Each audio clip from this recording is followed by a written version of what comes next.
सबसे बड़ा डाउट होता है पीसीबी और आर्ट्स बैकग्राउंड स्टूडेंट्स के माइंड में कि जो पीसीए में मैथ्स होती है वो टफ होती है क्या। तो यार हमने तो 10th में ही मैथ्स छोड़ी थी, अब फिर से पढ़नी पड़ेगी पीसीए में। और आर्ट्स स्टूडेंट, यार हमने तो मैथ्स कब की छोड़ दी, तो अब फिर से पढ़ें, फिर से स्टार्ट करें। तो लेट मी टेल यू, अभी से बर्डन मत फील करो कि भाई मैथ्स मैथ्स मैथ्स का नाम सुनकर ही डर लग जाता है बच्चों को। तो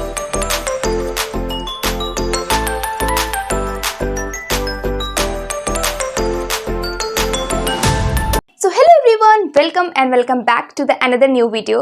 If you are new to my channel, let me tell you, this side Teacher Shukla and I am currently in second year of BCA. If you are the student of PCB and arts background, तो आपने बिल्कुल सही video पे click किया है, क्योंकि मैं आप लोगों को बताने वाली हूँ कि जो BCA अगर हम लोग कर रहे होते हैं तो उसमें मैथ्स टफ होती है या नहीं होती है। तो जितने भी स्टूडेंट्स PCB और आर्ट्स बैकग्राउंड के लिए हैं, आज का वीडियो उनके लिए बहुत ज़्यादा इंपॉर्टेंट होने वाला है। और मैथ्स वाले स्टूडेंट्स भी इस वीडियो को देख सकते हैं ये जानने के लिए कि मैथ्स कितनी टफ होती है और कौन कौन सी मैथ्स होती हैं BCA में। तो आज मैं आप लोगों को पूरा फुल एक्सप्लेन करूंगी, जिससे कि आपको पूरा क्लैरिटी हो जाएगी कि कितनी डिफ़िकल्ट होती है, कितना ज़्यादा मतलब टफ होता है मैथ्स।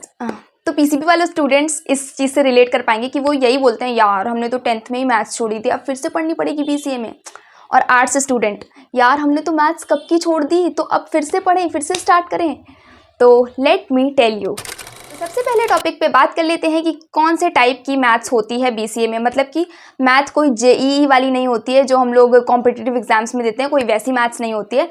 मैं आपको जो टॉपिक्स बता रही हूँ वो टॉपिक्स आपको BCA में मैथ्स में मिलेंगे। तो first is discrete maths, second is probability and statistics, और third one is sets, relation, functions, fourth one is matrix and algebra, और fifth one is basic logical maths जो होती है वो। तो यही कुछ टॉपिक्स होते हैं जो कि BCA में होते हैं मैथ्स में, यही आपको पढ़ने होते हैं। कैसे पढ़ने होते हैं, क्या होता है, लेट मी टेल यू। और जो BCA की मैथ्स होती है वो ज़्यादातर टॉपिक पर बेस्ड होती है, कुछ ज़्यादा लॉन्ग कैलकुलेशंस पर नहीं होती है। सो चिल गाइस, अभी मैंने आपको टॉपिक्स बता दिए, अब आ जाते हैं कि क्या ये सच में टफ होता है, इज़ इट टफ। तो देखो PCB और आर्ट्स वाले जो स्टूडेंट्स हैं उनके लिए टफ थोड़ा सा होगा स्टार्टिंग में, क्योंकि देखो अगर आप, क्योंकि गैप है ना, क्योंकि आपने 11th-12th में बिल्कुल भी मैथ्स नहीं पढ़ी है, क्योंकि इतना ऑलरेडी फिजिक्स, केमिस्ट्री, बायो का ये होता था कि मैथ्स तो देखी भी नहीं होगी 11th-12th में कैसी होती है क्या है। जैसे कि मैंने जब BCA में लिया था तो जैसे कि मैं अपना एक्सपीरियंस शेयर करूँ तो मेरे पास मैथ्स तो थी भी, लेकिन कंप्यूटर बैकग्राउंड नहीं था। मैंने 11th-12th में बिल्कुल कंप्यूटर नहीं पढ़ी थी, बट मैंने जब BCA में एडमिशन लिया तो मुझे प्रोग्रामिंग लैंग्वेजेस टफ लग रही थी। मुझे लग रहा था कि भाई क्या है, मैं कैसे पढ़ूंगी, क्या होगा। तो स्टार्टिंग में जो आपने नहीं पढ़ा है, गैप है, तो उसमें तो आपको थोड़ा सा तो प्रॉब्लम होगी ना। पर बिलीव मी, आप जिस भी कॉलेज में एडमिशन लोगे वहाँ के जो टीचर्स होते हैं वो हमेशा बेसिक से ही स्टार्ट करते हैं, एकदम बेसिक से आपको पढ़ाएंगे। आप अगर डे 1 से पढ़ रहे हो और अगर आप डे 1 से प्रैक्टिस कर रहे हो तो इट इज़ ऑल मैनेजेबल। और जब आप डेली प्रैक्टिस करने लगोगे, जो कॉलेज में आपके पढ़ाया गया वो आप घर आके प्रैक्टिस करोगे कि नहीं है, तो थोड़ा सा इंटरेस्ट भी आना चाहिए, ठीक है, मैथ्स लगाने में, क्योंकि मैथ्स में कुछ लर्न करना नहीं होता है, सिर्फ करनी होती है प्रैक्टिस। तो अगर आप डेली कर रहे हो तो आपको एक हैबिट बन जाएगी, और जब वो चीज़ हैबिट में आ जाती है ना तो वो ईजी लगने लगती है। तो जब आप धीरे धीरे पढ़ोगे, अभी से बर्डन मत फील करो कि भाई मैथ्स मैथ्स मैथ्स का नाम सुनकर ही डर लग जाता है बच्चों को, तो उसको डरने की कोई ज़रूरत नहीं है। प्रैक्टिस करो, practice makes a man perfect. अब तीसरी चीज़ पे आ जाते हैं कि how to manage maths if you are weak maths. क्योंकि बेसिकली बच्चे मैथ्स क्यों छोड़ते हैं 10th के बाद, क्योंकि वो वीक होते हैं, क्योंकि उनको वो सब्जेक्ट ही नहीं अच्छा लगता है, तभी वो मैथ्स से बायो में स्विच कर लेते हैं या आर्ट्स में स्विच कर लेते हैं, या तो फिर उनका कुछ पर्टिकुलर एम होता है, ठीक है।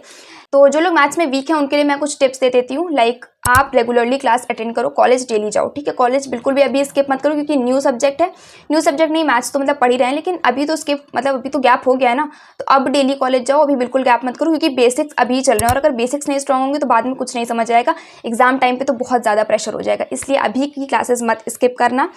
और दूसरी चीज़ है कि एक नोटबुक लेकर जाओ मैथ्स के लिए, प्रॉपर एक अलग नोटबुक बना लो और एकदम अच्छे से उसमें नीटली सारा काम करो। जो क्वेश्चन सॉल्विंग है वो तो ऑफकोर्स नीटली नहीं होता है, हर कोई मतलब ऐसे ही करता है, लेकिन जो फॉर्मूले और थ्योरम्स हैं उनको एक प्रॉपर अरेंज करके लिखो, उनको एक बॉक्स में लिखो, जिससे कि बाद में जब आप पढ़ो, रिवाइज करो, तो आपको पता होना चाहिए कि इस चीज़ का ये फॉर्मूला है, ये थ्योरम है, ठीक है। उसको एक शॉर्ट नोट की तरह अच्छे से हर एक चीज़ को नोट डाउन करो। तो तीसरी चीज़ है कि प्रीवियस ईयर क्वेश्चंस देखो, अपनी वेबसाइट पे जाओ, जो भी आपकी यूनिवर्सिटी की वेबसाइट है वहाँ पर जाओ, वहाँ से आपको प्रीवियस ईयर क्वेश्चंस मिल जाएंगे, ठीक है। और नहीं तो आपको लाइब्रेरी में बुक्स भी मिल जाती हैं, प्रीवियस ईयर क्वेश्चंस मिल जाते हैं, आराम से आप उनको एक बार रिव्यू करो। ये जो क्वेश्चन है ये आप पढ़ रहे हो उसी से रिलेटेबल है या अलग है, ठीक है, तो आप उनको ज़रूर से सॉल्व करो। अगर आप उनको सॉल्व करोगे तो आपकी प्रैक्टिस अच्छी होगी, आपको मैथ्स आने लगेगी, और आप जो वीक हो मैथ्स में वो थोड़ी स्ट्रांग होने लग जाएगी, ठीक है। तो प्रीवियस ईयर क्वेश्चंस पे उतना ही ज़्यादा ध्यान दो। तो और फोर्थ थिंग इज़, मैंने अभी एक चैनल पे अपने वीडियो अपलोड करा था जिसमें कि मैंने BCA के जो फर्स्ट सेमेस्टर के सब्जेक्ट्स थे उसके लिए चैनल्स बताए थे, यूट्यूब चैनल्स, ठीक है। तो मैं ये बताना चाहूँगी जो ऑनलाइन रिसोर्सेज होते हैं, जैसे कि कुछ नोट्स टेकिंग रिसोर्सेज होते हैं, ठीक है, जहाँ पे नोट्स हमें मिल जाते हैं, और कुछ यूट्यूब ट्यूटोरियल्स होते हैं, तो उनका पूरा यूज़ करो, क्योंकि वो आपको मिल रहा है, कोई उसमें चार्जेस नहीं लग रहे हैं आपके, ठीक है, फ्री में है सब कुछ, तो आप उसको यूज़ करो। मैंने भी अपने टाइम पे उसको पूरा यूटिलाइज़ करा है। जो मुझे क्लास में नहीं समझ आता था मैं यूट्यूब से समझती थी, और मैंने बेसिकली उसी से ज़्यादातर पढ़ा है, तो उससे बहुत ज़्यादा हेल्प मिलती है। मेरी बात मानो, आप घर आके प्रैक्टिस करो। नहीं समझ आ रहा है, आपके पास इतने सारे रिसोर्सेज है भाई, ऑनलाइन इंटरनेट है, सब कुछ है, यूज़ करो। And the fifth tip is कुछ ऐसे फ्रेंड्स बनाओ, कुछ कोई ऐसा ग्रुप बनाओ जहाँ पर आप क्वेश्चन सॉल्व करो, जहाँ पर आप अपनी प्रॉब्लम शेयर कर सको और आपको उसका सॉल्यूशन मिल सके, ठीक है। आप ग्रुप स्टडी करो, मैथ्स सॉल्व करो, उससे भी आपको काफ़ी ज़्यादा हेल्प मिलेगी, क्योंकि ग्रुप में जब हम डिस्कस करते हैं तो हर एक का माइंड अलग होता है, वो अपना अलग ओपिनियन देगा, तो फिर आपके क्वेश्चन सॉल्व करने में आपको बहुत ज़्यादा हेल्प मिलती है। और जब आपको कोई फ्रेंड आपको कोई चीज़ डिस्कस कर रहा होता है या फिर आपको कोई चीज़ समझा रहा होता है ना, तो वो आपको जल्दी याद होता है एज कम्पेयर टू आप खुद से पढ़ रहे हो और एक आपको दूसरा आपका फ्रेंड पढ़ा रहे हो, तो आपको वो जल्दी याद हो जाएगा। जब एग्जाम में होगा ना, तो आपको वही चीज़ जल्दी से माइंड में क्लिक करती है कि नहीं, उसने ये बताया था, तो हाँ, इसका ये होता है। तो इस वजह से group study is also an important part.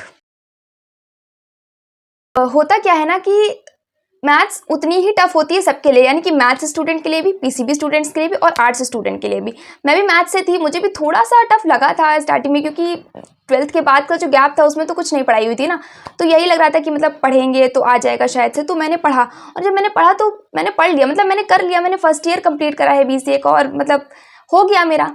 तो इसी तरीके से मैथ्स मैनेजेबल होती है। बीसीए होता है ना, वो बेसिक्स, लॉजिक और कंप्यूटर पे बेस्ड होता है, कोई इतनी भारी भारी कैलकुलेशंस पे नहीं होता है, और मैथ्स भी उसका एक पार्ट होता है। लाइक आपको बस टाइम मैनेज करना है, प्रैक्टिस करनी है, और डेली प्रैक्टिस करनी है, बस यही एक की है मैथ्स में एकदम स्ट्रांग होने की। और ज़्यादा कुछ टफ होता भी नहीं है, तो सब कुछ हो जाता है, मैनेज हो जाता है। तो my dear PCB and arts student, आपकी प्रॉब्लम मैंने कर दी है बिल्कुल खत्म। मैंने ये आपको बता दिया है कि बीसीए मैथ्स बिल्कुल भी स्केरी नहीं होती, उसके लिए बिल्कुल भी डरना नहीं है आपको कि oh my god maths, no, BCA maths easy होती है। बस आप कंसिस्टेंट रहो, कंसिस्टेंसी चाहिए उसके लिए आपको। और आप मुझे कमेंट्स में बताओ कि मैं आप लोगों के लिए फर्दर किस टॉपिक पे वीडियो लेकर आऊँ, मैं आप लोगों की हेल्प करूँगी। एक्चुअली मैंने ये वीडियो तभी बनाई क्योंकि मैंने आपके पिछले वाली वीडियोज़ में काफ़ी सारे कॉमेंट्स पढ़े थे, दीदी मैथ्स मैथ्स मैथ्स मैथ्स। मैंने सोचा चलो मैथ्स के ऊपर एक वीडियो बना देते हैं, जिससे कि स्टूडेंट्स के मन में कोई भी डाउट ना रहे, कोई भी डर ना रहे मैथ्स को लेकर, और अच्छे से वो सब कुछ कर सके। So I hope it helps you. That's it for today. Thank you so much for watching. Bye bye.